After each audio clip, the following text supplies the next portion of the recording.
এটা আমাদের পছন্দ করা মেয়ে নয়। দাদা শ্যামলী, তাই তো দেখছি। দেখুন দেখুন, আপনারা নিজের চোখে দেখুন কত বড় দর্শনী কাণ্ড দেখুন নিজের চোখে। মন্ত্র পড়ে আপনার কন্যাকে আপনি সম্প্রদান করেছেন, মন্ত্র পড়ে আমিও তাকে গ্রহণ করেছি। শাস্ত্র ধর্মানুসারে আপনার বড় মেয়ে আমার স্ত্রী। তাহলে তুমি বিজলীকে নেবে না? আমি বিজলীকে বিয়ে করবো? হ্যাঁ, তোমাকে বিয়ে করতে হবে। একদিন যত্ন করে যার ছবি তুলে নিয়ে গেছিলে তাকে তোমায় গ্রহণ করতে হবে। আরে কত হলো তোমার কাছে? যতক্ষণটা হলদে হয়ে পড়ে। ছটফট করে কোনো লাভ হবে না দাদা, ছটফট করে কোনো লাভ হবে না। খালি ব্যাটটি স্ট্রেট করে চুপটি করে দাঁড়িয়ে থাকো। হ্যাঁ লাগান, ভালো করে লাগান, ভালো করে। হ্যাঁ লাগান, ভালো করে লাগান, ভালো করে লাগান। জলে না নেবে দূরে দাঁড়িয়ে ঢেউ গুনতে খুব মজা লাগে না? দাঁড়াও, এই মাঘ মাসে যদি তোমার ল্যাজ না কেটেছে তাহলে আমার নাম অনু নয়। দাদা, এই অনুজ লক্ষণ থাকতে তুমি অস্ত্র ধারণ করতে যাবে? দাসকে আদেশ করো, তোমার 7 পাক শেষ হতে না হতেই আমি শিশির বৌদির খোঁজে বেরিয়ে পড়ি। অনেন অনেন গন্ধেন গন্ধেন অস্যা অস্যা শুভ বিবাহ শুভ বিবাহ অধিবাসনমস্তু অধিবাসনমস্তু। কবলে থাকা বাবা শিশি, অনিলকে যে একবার ভেতরে নিয়ে যাব। ও নিশ্চয়, অনিল যাও, ভেতরে যাও। তা তোরা কেউ যাবে না? এই দেখো, ডাক তো শুধু তোমার একার জন্য দাদা। যাও যাও নারো। আরে বাবা, আমরা কেউ গেলে তোমারও পছন্দ হবে না। আরে আটাটা তো ভেঙে যাবে। যাও যাও, ভেতরে যাও। আরে শোনো বৎস, বিয়ে রাত্রে বর নয় চোর। যা করতে বলবেন তাই করো, কেমন? স্টেডিলি চলে যাও। চলো চল, এই না।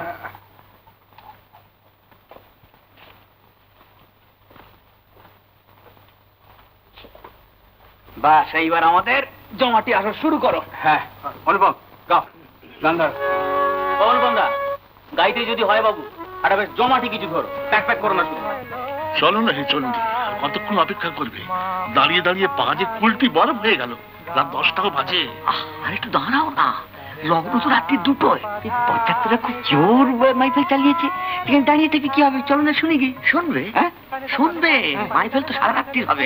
হ্যাঁ, আগে হাতে হাঁড়িটা ভাঙি। বাবা বাবা, বাবা আমি ওদের পাঁচিলে উঠে দেখলাম পুরো ঠাকুর বিয়ের মন্ত্র পড়ছে। বিয়ের মন্ত্র পড়ছে বলিস কি রে? হ্যাঁ হ্যাঁ হ্যাঁ, বধূকে পাশাপাশি বসিয়েছে। বরকে না রাজপুত্রের মতো দেখতে। কেমন? আমি বলিনি যে পরাণখুর অত্যন্ত খলিফে লোক? আর জানি না, চলে এসো চলে এসো।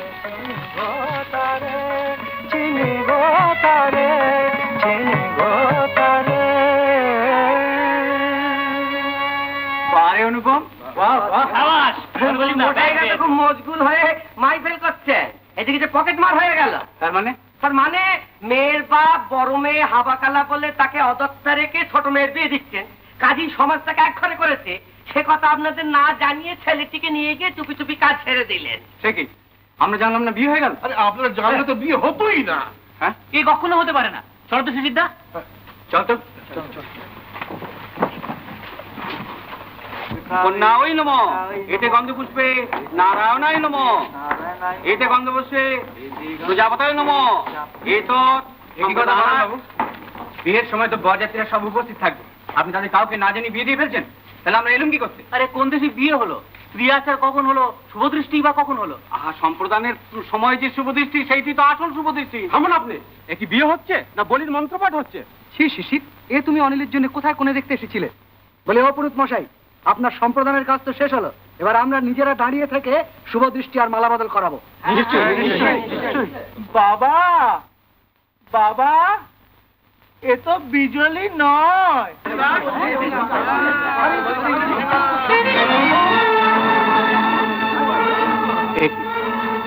এ তো আমাদের পছন্দ করা মেয়ে নয়। দাদা, শ্যামলী, তাই তো দেখছি। দেখুন দেখুন, আপনারা নিজের চোখে দেখুন কত বড় দর্শনী কাণ্ড দেখুন নিজের চোখে। হ্যাঁ, এই যে আমাদের ভেলকে দেখিয়ে দিলে। বরেন বাবু, এর অর্থ কি আমি জানতে চাই। বাবা শিশির, তোমাকে আমি সব কথাই খুলে বলছি, তোমরা যে বিয়ে দিতে এসেছো সে বিয়ে নয়, সে মেয়েই নয়, এ আমার হাবাখালা মেয়ে শ্যামলী। তার মানে আমাকে সুন্দরী মেয়ে দেখিয়ে হাবাকালা মেয়ে গচিয়ে দেওয়া?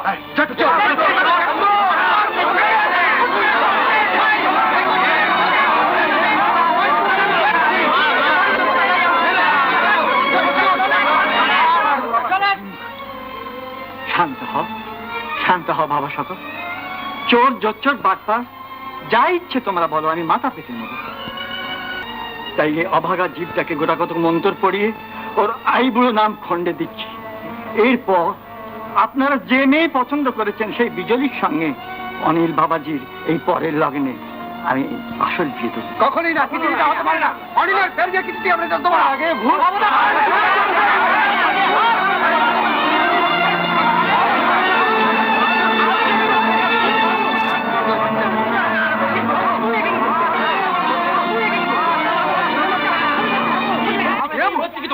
কি হচ্ছে? কি মাথা খারাপ হয়ে গেছে? মাথা খারাপ হবে না তো কি? আমাদের বুঝতে পারি কখন? থামো, একটা বুড়ো লোকের গায়ে হাত তুলতে লজ্জা করে না? বাবা অনিল, দেখুন, আমি এই দরে আপনার কাছে ক্ষমা চেয়ে নিচ্ছি। আপনি তো সকলকে ক্ষমা করবেন। না বাবা না, ওরা আমাকে যা বলেছেন আমি ঠক জোচ্চোর বাটপার আমি সব, কিন্তু আপনারা আমার অবস্থা বুঝে আমাকে মার্জনা করুন। এই বিয়ে একে আমি বিয়ে বলি মনে করি না, আপনারা মনে করবেন না। আপনার অনুমতি করুন, এইবার অনিল বাবাজির হাতে আমি বিজলীকে সম্প্রদান করি। না না, এই আপনি কি বলছেন? আপনার বড় মেয়েকে আপনি তো এইমাত্র আমাকে সম্প্রদান করলেন। না বাবা, ওটা বিয়েই না, একটা ছেলে খেলা। মন্ত্র পড়ে আপনার কন্যাকে আপনি সম্প্রদান করেছেন, মন্ত্র পড়ে আমিও তাকে গ্রহণ করেছি। শাস্ত্র ধর্মানুসারে আপনার বড় মেয়ে আমার স্ত্রী। তাহলে তুমি বিজলীকে নেবে না? আপনি ভেবে দেখুন না, আর কি তা সম্ভব? তাহলে যে জাত বাঁচাবার জন্যে আমি তোমার মতন দেবতার সঙ্গে প্রতারণা করলাম, সে জাত তো আমার বাঁচল না বাবা। গায়ে হলুদ হয়ে গেছে, অধিবাস হয়ে গেছে। ওই দেখো বিজলী আমার কোণে সে যেখানে দাঁড়িয়ে আছে। আর যদি ওর বিয়ে না হয় তাহলে জীবনে ওর বিয়ে হবে না, কেউ ওকে গ্রহণ করবে না। বাবা অনিল, সত্যি কি তুমি বিজলীকে পায়ে ঠাঁই দেবে না? তাহলে কি আমাকে এমনি জাতিচ্যুত হয়ে থাকতে হবে? জাতিচ্যুত? শিশির, এদিকে আয়।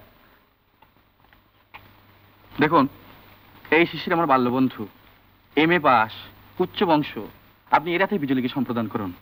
কি বলছিস তুই? ঠিক বলছি। আমি বিজলীকে বিয়ে করবো? হ্যাঁ, তোমাকে বিয়ে করতে হবে। একদিন যত্ন করে যার ছবি তুলে নিয়ে গেছিলে তাকে তোমায় গ্রহণ করতে হবে। তাহলে আমাদের বাকি অনুষ্ঠানটা আপনি শেষ করে ফেলুন, তারপরের পরের লগ্নে আপনি বিজলীকে এর হাতে সম্প্রদান করবেন। তাই হবে বাবা। আসুন।